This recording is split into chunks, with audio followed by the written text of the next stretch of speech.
So here we have our dirty cup bucket, and this is something that we want to have in the clinic space with us, close by to where we're performing cupping, so that when we finish with our cups, we can put them directly into some warm soapy water, and they can sit in that warm soapy water as long as they need to. So you can just keep collecting your cups in the bucket so that you can go and do your cleaning and disinfection all at one time. So here we are at the sink.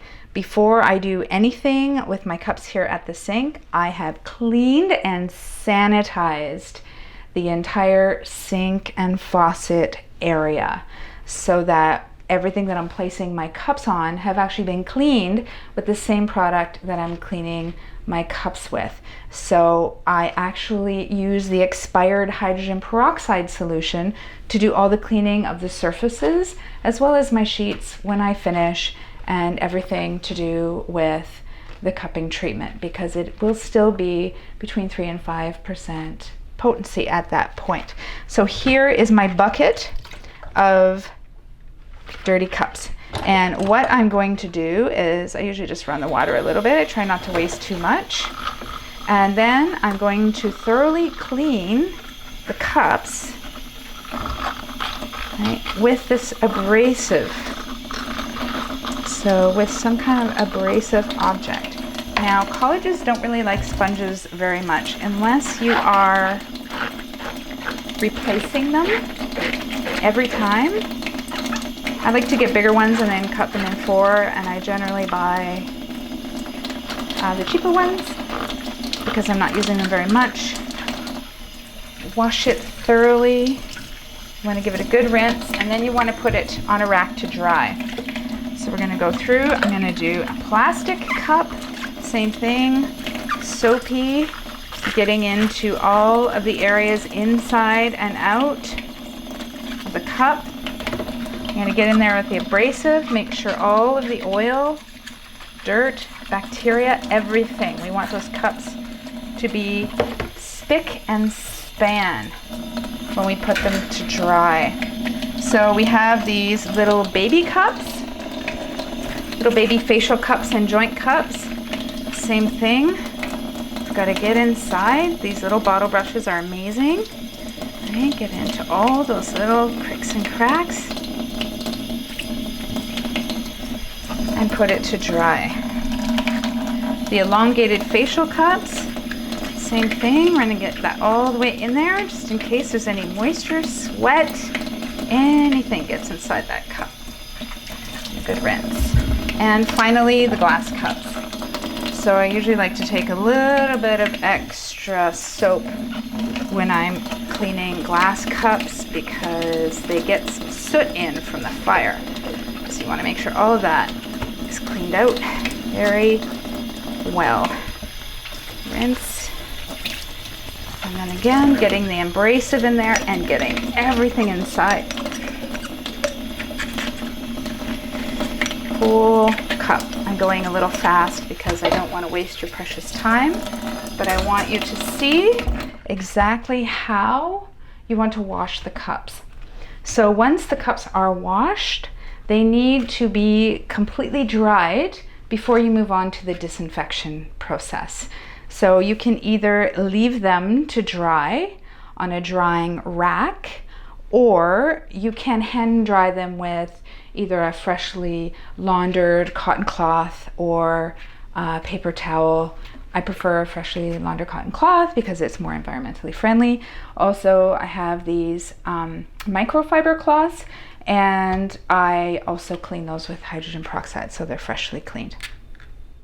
So the cups are here on the rack to dry, but I want to use them soon, so I'm going to go ahead and dry the cups. Always wearing rubber gloves for safety.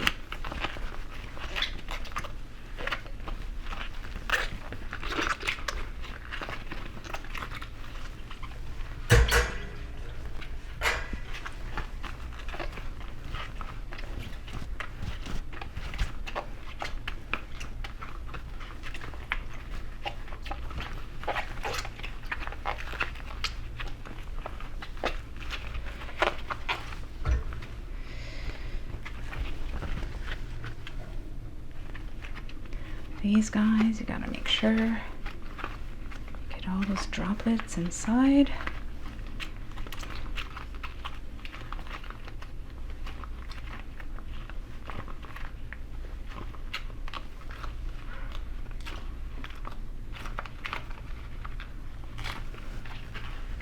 Like this.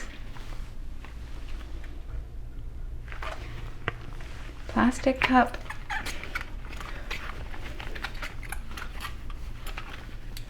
Gotta look at that water. Just gotta make sure that's all dry.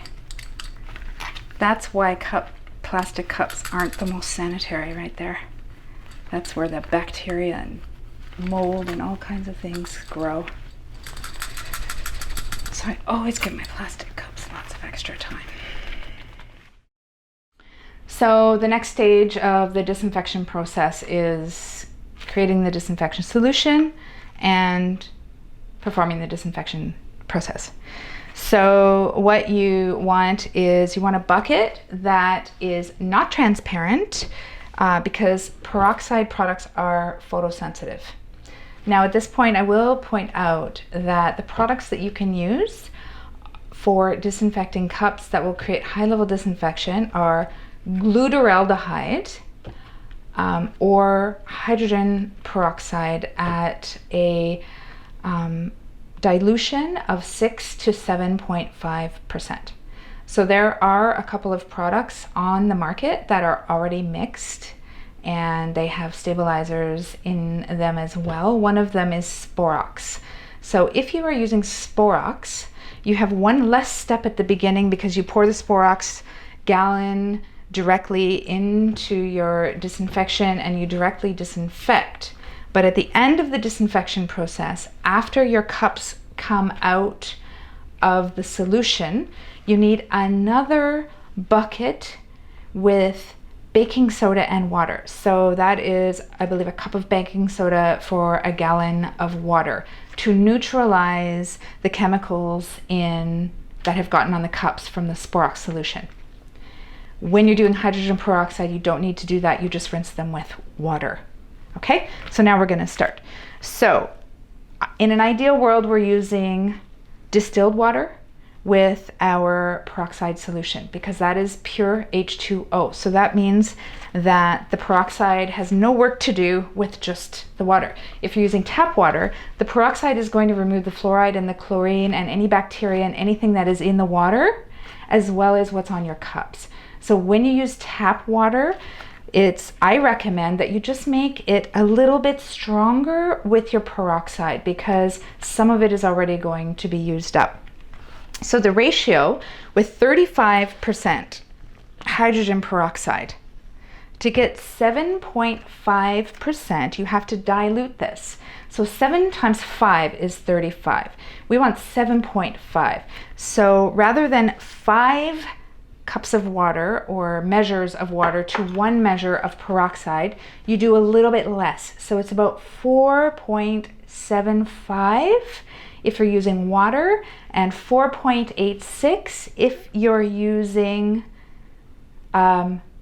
distilled water. So that is the ratio with 35%. But basically you want to get it to 7.5%. If it is 6%, it's still okay as long as you're doing at least 30 minutes. 6 to 7.5% is the safe zone. So the other thing you should know is this peroxide has a 21-day, not in the gallon, but mixed, has a 21-day shelf life. So you may have to make sure that every 3 weeks at the most, you're changing your peroxide. But you can keep the solution covered in a dark space for 21 days. So let's get started. So I've put my water in here. This is the last one. I'm doing just under 3 3/4 because I'm using tap water, and then 1 of these of peroxide. See my gloves. Make sure when you're using this product at any dilution that you are very careful that you use gloves at all times. I bleached the sink this morning, and here is the proof. I ruined my shirt. So here we go. So we're pouring the peroxide in with the water. I'm gonna rinse this right away so that nobody gets burned. I'm gonna set it to the side. And then my dry cups are going in the solution. So when your cups are disinfecting, you always want to have the lid on.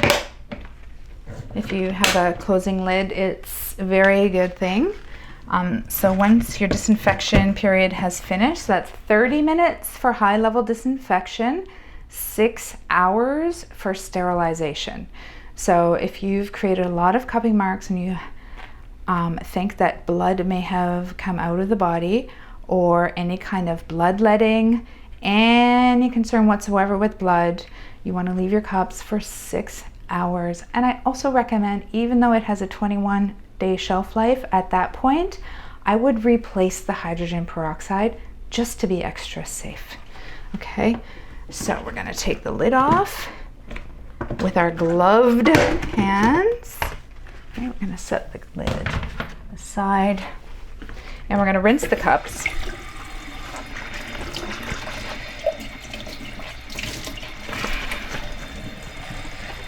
So this is the point that if you were using Sporox, you would rinse them and dry them, and then you would put them in a water and baking soda solution for 1 minute.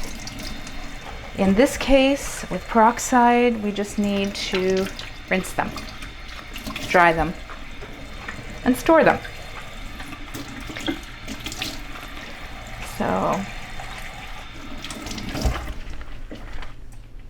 cups are rinsed, peroxide solution goes away, preferably into a dark place. Cups can either be left here to dry, they can be hand dried, they go into your cup container that has a lid and into storage for next time.